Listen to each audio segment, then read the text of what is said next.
Hey everyone, and welcome back to the podcast. I'm Mark. And I'm Jenny. So Mark, I heard you've been digging into something rather interesting, perhaps a bit forward-looking, this week? Oh man, have I. I stumbled upon something that genuinely sparked my interest. It's this new service called Candy, launched by a New York startup, CanCan, and it's primarily about, figuring out how to make sense of content in a fresh way for monetization purposes. Think media, like TV shows, or even celebrity appearances, and then connecting that to products people might purchase. Candy? Like the sweet stuff? Not quite.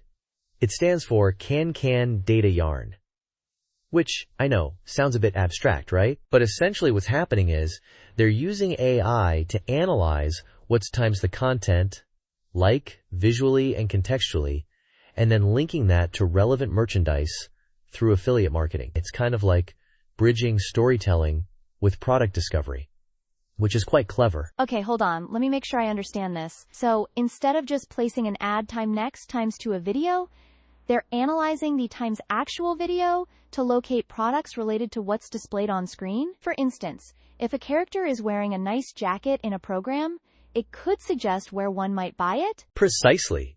That's one way to illustrate it. They're employing algorithms that consider visual similarity, of course, but also strive to comprehend the cultural context and capabilities. So it's not simply that resembles a red hat.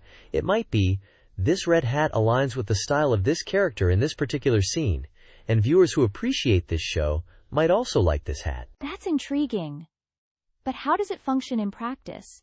Is it merely some mysterious black box? Well, the technical specifics were a touchlight in the announcement I saw on PR.com.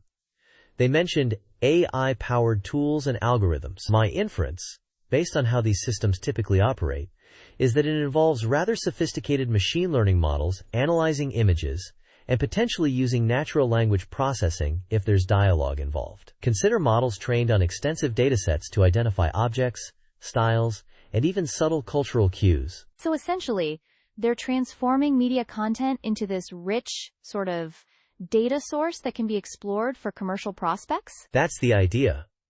And the motivation behind this, according to CanCan's founder Robin Zhu, is to assist content creators and marketers in monetizing more effectively. He mentioned the vast global creator economy, but noted that less than 15% of creators achieve effective monetizations. So this CandyWise service aims to provide a fresh avenue to connect creators with revenue streams by leveraging the content itself. That makes sense. It feels like a more integrated approach compared to just banner ads or pre-roll commercials. It does feel more integrated, and they're offering it via APIs and direct downloads, which implies they intend to integrate this into existing platforms, maybe a creator's website or a marketing platform. They began, somewhat interestingly, by concentrating on NBA players and TV series popular with women. That provides a small hint about their initial target markets. NBA players? So, like, if a player is wearing specific sneakers or gear, the service could pinpoint them and provide links? Yep, that's the concept. And for TV shows, it could be clothing, items for the home, accessories, anything identifiable within the visual content. It's taking that moment of, I want that, the viewer's experience, and making it actionable. That's a truly interesting application of AI. I mean, you're moving past just identifying an object to grasping its context within a narrative or appearance. But it also prompts a question. Quote, are there any privacy considerations here? Are they analyzing individual viewing habits or just the content itself? That's a fair inquiry. Based on the press release, it appears their focus is on analyzing the times content times itself, not individual viewing habits. They mention generating content-centric data and monetization-ready data packs. So the data is derived from the media, not from monitoring users. Robin Zhu did include a quote about wanting consumers to be liberated at object level, which sounds a touch abstract, but I believe it relates to this notion of making products easily discoverable within the context of the content they're consuming, rather than through intrusive surveillance. Okay, that is reassuring. So it's more about analyzing the media itself to create a layer for commerce, rather than gathering personal data. What about the potential for cultural appropriation? If the AI identifies items based on cultural context, Could it recommend items in a manner that's insensitive or misrepresents cultural significance? That is a vital ethical consideration. The press release didn't delve into specifics about safeguards, but one would hope that a service like this incorporates mechanisms to mitigate those risks, perhaps involving human review or algorithms designed to be sensitive to cultural nuances and origins. It's definitely something that would necessitate careful management as they expand. I agree. It feels like with any potent AI tool, the ethical implications hold as much weight as the technical capabilities. So, where do you envision this heading? What are the future prospects for something like Candy? Well, they mentioned intentions to expand beyond NBA and female-focused TV, which is logical. The potential applications are fairly extensive.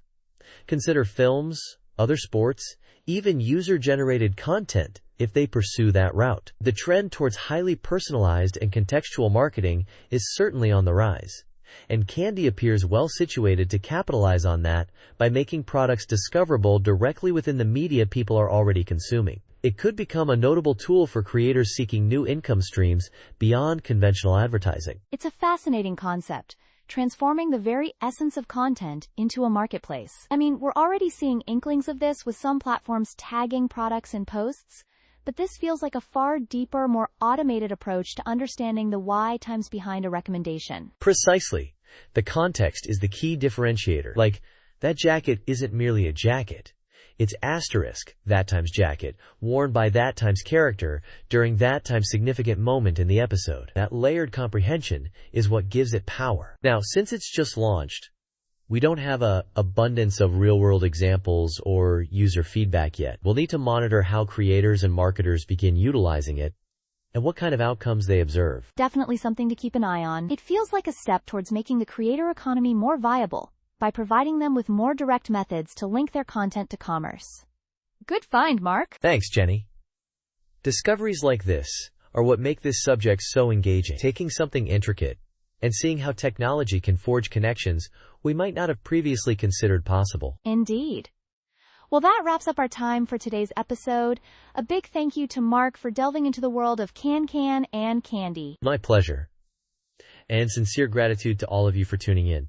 We'll be back next week with more insights into technology. See you then.